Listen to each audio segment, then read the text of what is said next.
Transformerid. Robotid maskeeringus. Teatud vanuses vaatajad meenutavad praegu üht klassikalist multikat. Teised mõtlevad sellele, mida Michael Bay frantsiisiga tegi. Või mänguasjadele, millega nad üles kasvasid. Aga me võime garanteerida, et keegi teist ei mõtle Transformeritele Ukraina sõja kontekstis. Aga te peaksite. Nad on siin. Ukraina lasi just valla midagi, mis on ajalugu teinud. See tuli merelt, muutus ja hakkas siis venelasi hävitama. Venemaa kõige hullem õudusunenägu on kohale jõudnud. Revolutsiooniline uus troon, mis töötab nii maal kui ka vees. Revolutsioon on tulekul. Ja see, mis juhtus pärast seda, kui Ukraina lasi valla oma Transformeri, näitab meile jõhkrat tulevikku, mis ootab Putini käsilasi. Ukraina sõjavägi nimetab seda maailma esimeseks. Nad viisid just läbi kombineeritud maa- ja mereoperatsiooni, mis annab traditsioonilisele dessandile 21. sajandi pöörde. Anname teile põhitõed. Ukraina saatis mehitamata pinnalaeva, mille pardad oli maapealne robot Vene poolt okupeeritud asukohta. Kui meretroon kohale jõudis, laadis ta maapealse roboti maha ja taandus vette tagasi, jättes roboti Vene positsiooni ründama. Ükski Ukraina sõdur selles operatsioonis viga ei saanud. Selle asemel nägime me 2 erineva tüüpi drooni uskumatut ühendamist üheks ründeplatvormiks. Ja Venemaa polnud selleks lihtsalt valmis. Kõlab hullumeelselt, eks? Peaaegu nagu oleks see filmist välja võetud, aga see juhtus päriselt ja need on selle üksikasjad. Asukohaks oli Kinburni säär. See väike maatükk on juba pikka aega uudistes olnud. Vaid 40 kilomeetrit pikk Kinburni säär on olnud Vene vägede poolt okupeeritud alates Hersoni esmasest okupeerimisest 2022 aasta märtsis. Säär on oluline oma asukoha tõttu. Dnepri Bugi jõe suudme ja Musta mere vahel Mõkolajiivi piirkonnas asuv säär on sisuliselt tõke või kontrollpunkt, mille kaudu selle kontrollija saab reguleerida ligipääsu Ukraina lõunarannikule. Venemaa on seda teinud juba aastaid. Nad on paigaldanud säärde seireüpsused, et jälgida kogu mereliiklust, mis läheneb Mõkolajivile või Odessale. Lisaks kasutavad nad säärt Ukraina laevateede häirimiseks ja suurtükirünnakute korraldamiseks Dnepri kallastel asuvate sihtmärkide pihta. Ukraina tahab Kinburni säärt tagasi. Mõnda aega juunis tundus, et see hakkabki juhtuma, kuna Ukraina survekampaania näis olevat sundinud Vene väed säärelt taanduma. Aga Venemaa okupeerib seda endiselt, nii et Ukraina jätkab tegutsemist. Kinburni sääre üle kontrolli saades rebib Ukraina Venemaalt ära olulise jälgimisplatvormi ja muudab kaubalaevade jaoks kasutatavad laevateed palju turvalisemaks. Ukraina isoleerimisstrateegiast ei piisanud Kinburni sääre puhastamiseks. Oma uue Transformerist inspireeritud drooni lähenemisega võib Ukraina olla lõpuks leidnud selle, mida on vaja selle olulise territooriumi tagasivallutamiseks. See lähenemine tähendab dessantoperatsioonide läbiviimist meredroonide ja maismaa tapirobotitega. Ja õnneks filmis Ukraina täpselt seda, mida tema Transformer tegi, kui see jõudis Kinburni maasäärele. 1-minutiline video näitab tõepoolest midagi, mida me pole kunagi varem näinud. Ukraina 123. eraldi territoriaalkaitsebrigaadi droonioperaatorid juhatasid esmalt kaugjuhtimisega mehitamata meredrooni Kinburni maasääre rannikule. See on juba iseenesest piisavalt ohtlik. Ukraina pidi hoolikalt marsruudi läbi mõtlema, et ükski Vene sõdur ei märkaks lähenevat drooni. Videohuulikas uurimine näitab, et maismaadrooni, mis peagi valla päästetakse, veetakse sisuliselt meredrooni peal. Kui meredroon jõudis rannikule, lasi see alla kaldtee ja maismaarobot alustas oma osa operatsioonist. See polnud päästeoperatsioon, milles me sageli näeme maismaaroboteid osalemas. Ukraina robot oli valmis võitluseks. Kui robot eemaldub meredroonist, näeme, et selle peal on kuulipilduja, tõenäoliselt PKT. Ukraina robot liigub mööda rannikut oma sihtmärgi suunas. Siis hakkab ta tulistama. Video ei näita meile kokkupõrke tulemust, kuid see polegi vajalik. Potentsiaal, kui mitte midagi muud, on kõigile näha. Ukraina saab nüüd maale tuua maismaaroboteid, mis suudavad kanda kuulipildujaid, miine ja muid relvi nendele rannikualadele, mida Venemaa okupeerib. Me juba teame, mida te mõtlete. See võiks olla tohutu läbimurre okupeeritud Krimmi vabastamisel. Me oleme nõus ja varsti selgitame miks, kuid kõigepealt on meil veel mõned asjad, mida Kinburni sääre operatsiooni kohta uurida. Ukraina on nimetanud seda maailma esimeseks ja selle vastu ei saa vaielda. Me just nägime dessanti, mille viisid läbi sisuliselt meredroonide ja maadroonide hübriidid. Ainuüksi selle ütlemine on piisav, et Vene sõduritel mõistus pahviks lüüa ja neile õudusunenägusid tekitada, kes on juba niigi Ukraina metallist imedest küllalt saanud. Business Insider nimetab seda oluliseks arenguks mehitamata süsteemide kasutamises sõjas. Jällegi, me ei saa selle hinnanguga vaielda.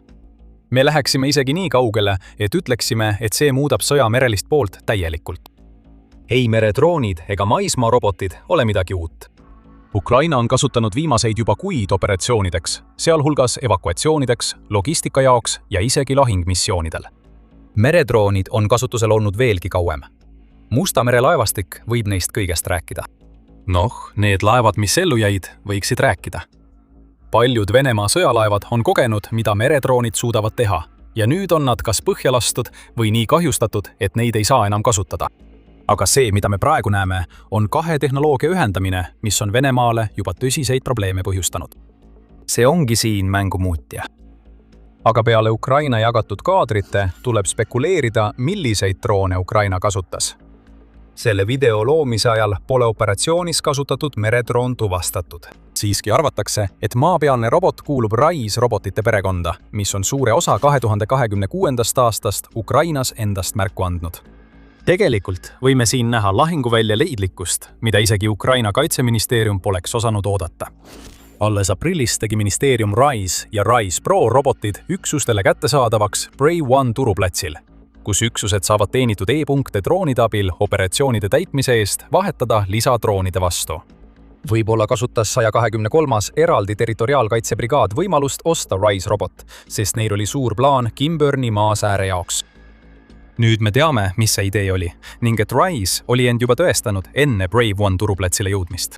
Dobrapeljas olid Ukraina 93. eraldi mehaniseeritud brigaadi liikmed juba kasutanud RISE robotit vasturünnaku käigus, kus robotile oli paigaldatud kuulipilduja ja sellega puhastati Vene sõduritest okupeeritud maju.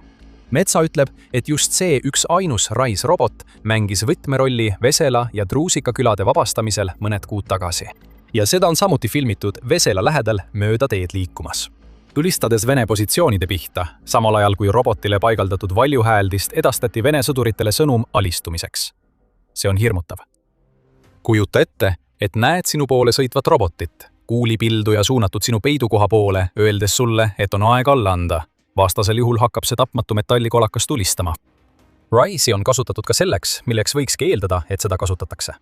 Robot, mis tegelikult avalikustati juba 2024 aastal ning mille tegevusraadius on kuni 20 kilomeetrit ja kandevõime 300 kilogrammi, osales päästeoperatsioonil juba veebruaris.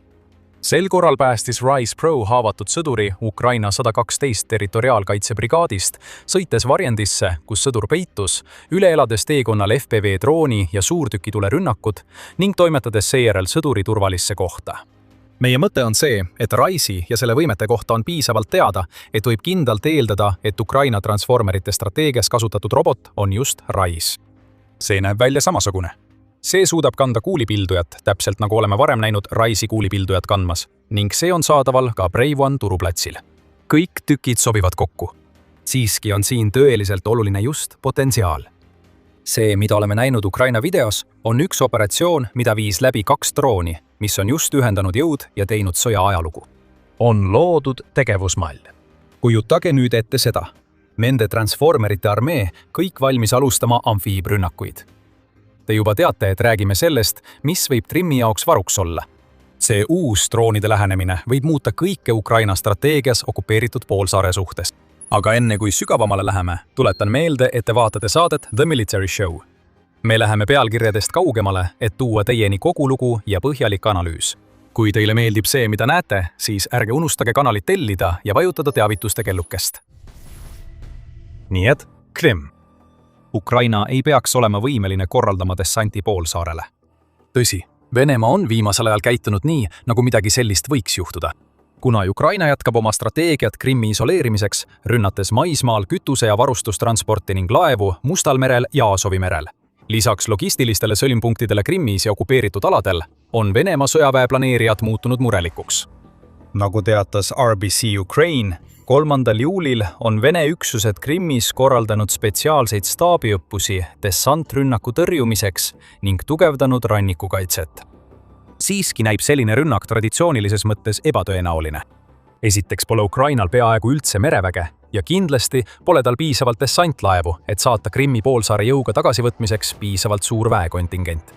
Isegi kui laevad poleks probleemiks, peaks Ukraina Krimmi vabastamiseks pühendama 10 000, kui mitte 100 000 või rohkem sõdureid, eeldades, et nad järgiksid seda tüüpi dessantoperatsiooni, mille tõrjumiseks Venemaa valmistub.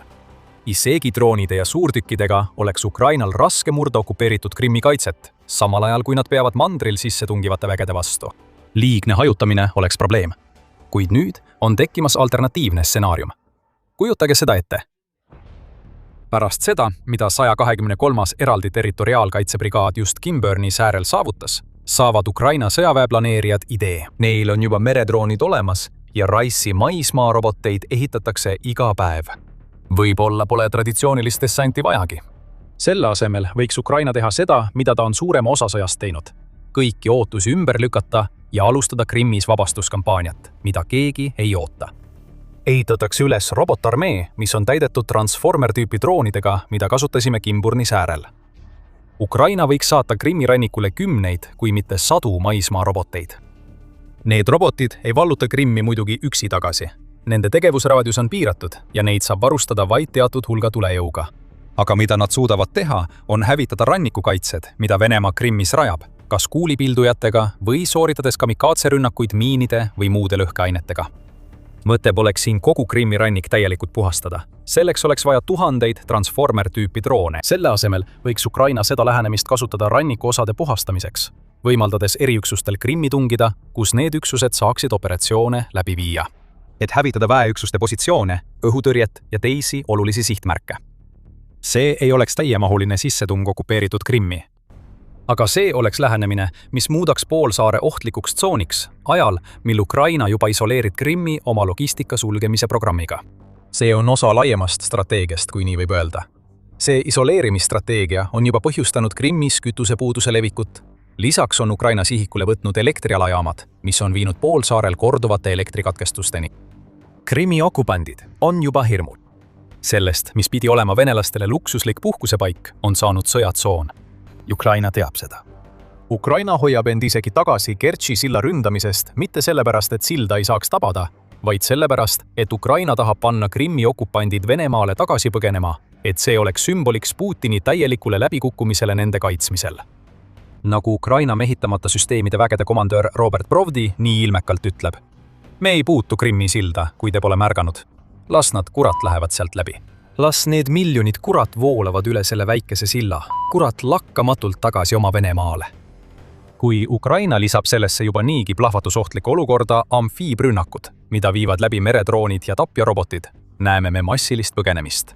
Venemaal tuleb tegeleda 100 000 põgenikega, kes põgenevad oma elu eest. Eriti, kui Krimmi okupandid saavad teada, et robotitele järgnevad Ukraina sõdurid, kes juba kaugelt nende elu põrguks teevad. Võib-olla ruttame selle stsenaariumiga veidi ette, kuid selles, mida me just nägime Ukrainat tegemas, on potentsiaali. Maailma esmakordne saavutus võis just luua aluse Krimmi vabastamiseks. Võtame siiski Krimmi korraks sellest võrrandist välja.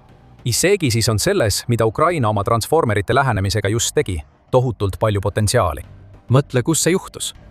Kimberni säär asub olulise jõe suudmes, mille pärast endiselt võideldakse. Ja selline olukord valitseb üle kogu Ukraina. Paljudes rindelõikudes eraldavad Venemaad ja Ukrainat jõed, millest Venemaa peab oma rünnakute läbiviimiseks üle minema. Mõlemad pooled tulistavad suurtükiväega ja saadavad droone teineteist ründama, kuid Ukraina meredroonide ja maismaarobotite kombinatsioon avab Ukrainale võimalusi rünnata Vene positsioone vaidusaluste jõgede kallastel. See oleks Venemaa jaoks tõsine probleem. Jõeületused on Venemaa jaoks juba niigi rasked olnud, kuna need looduslikud tõkked on kergesti kaitstavad. Ületuskohti on nii vähe ja need asuvad üksteisest nii kaugel, et Ukraina saab igale Vene ületuskatsele droonide ja suurtükiväega pihta anda. Looduslikud ületuskohad asuvad tavaliselt ka teede lähedal, mida Ukraina tunneb paremini kui Venemaa. Seega on kitsaskohtade loomine lihtne ja lähenemisteid saab ette ennustada. Nagu Forbes märgib, on Venemaad sageli sunnitud jõgede ületamiseks ehitama omamoodi Frankensteini pontoonid, mis on ohtlik ülesanne ja jätab Putini väed haavatavaks nii ehitamise ajal kui ka ületuskatse sooritamisel. Nüüd lisage siia Ukraina uued transformerid. Kui need, kes üritavad sildu ehitada või ületada, saavad tuld, võib Ukraina hakata saatma ka maismaaroboteid üle jõgede, et rünnata Vene positsioone. rünnaku ja kaitse kombinatsioon muudaks juba niigi keerulised jõgede ületused praktiliselt võimatuks. Kes teab? Ukraina võib isegi luua endale võimalusi omaenda ületuste korraldamiseks, kasutades maismaaroboteid, et suruda Vene väed piisavalt kaugele tagasi ja võimaldada Ukraina sõduritel jõuda okupeeritud kallastele. Jällegi on see veel üks võimalik stsenaarium, mis tuleneb Ukraina uuest geniaalsest strateegiast.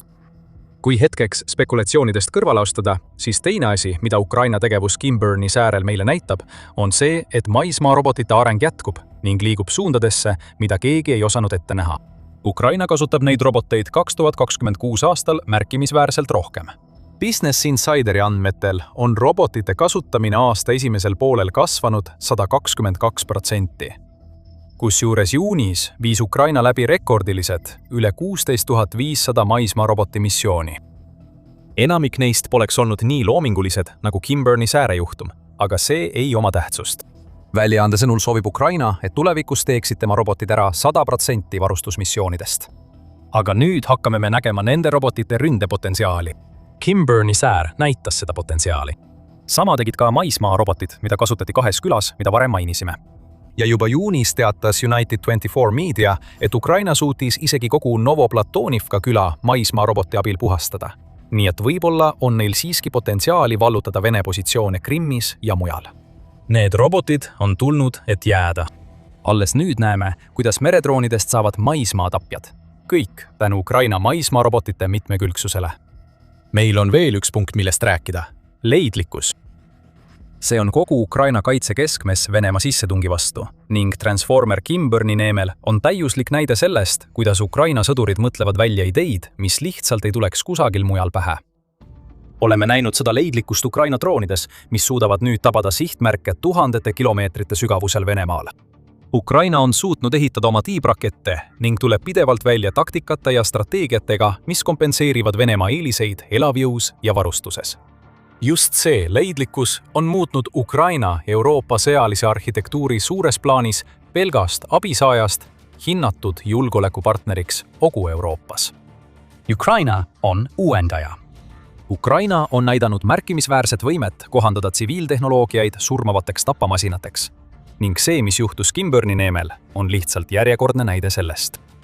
Transformerid on nüüd Ukrainas ning nende kasutamise mudel on nüüd olemas. Me saame ainult oodata ja imestada, millise geniaalse idee Ukraina sõdurid järgmisena välja mõtlevad, näidates Venemaale, et sõja võitmine ei seisne ainult selles, kui palju liha ja metalli lauale tuuakse. Asi on ideedes, nutikuses ja leidlikkuses. Ukraina ei lõpeta kunagi uute viiside leidmist Venemaa peatamiseks ning on astunud veel ühe sammu lähemale sellise sõja loomisele, mida peavad täielikult masinad. See on miski, mida sõjateoreetikud on juba ammu ennustanud, kuigi seni polnud selge, kuidas see täpselt juhtuma hakkab. Ukraina on nüüd robotisõja esirinnas. Tulevik on jõudnud lahinguväljale ja Ukraina robotarmee on selle kõige keskmes. Saate teada, miks see tulevik on juba praegu käes ja kuidas Ukraina on nii kiiresti roboteid arendanud ja nende kasutamist laiendanud, vaadates meie videot. Ja kui see video andis teile aimu, mis paneb Ukraina sõjaväe toimima, siis meil on teile veel palju varuks. Tellige The Military Show ja hoidke silm peal, mis järgmisena kanalile tuleb. Ja nagu alati, aitäh vaatamast!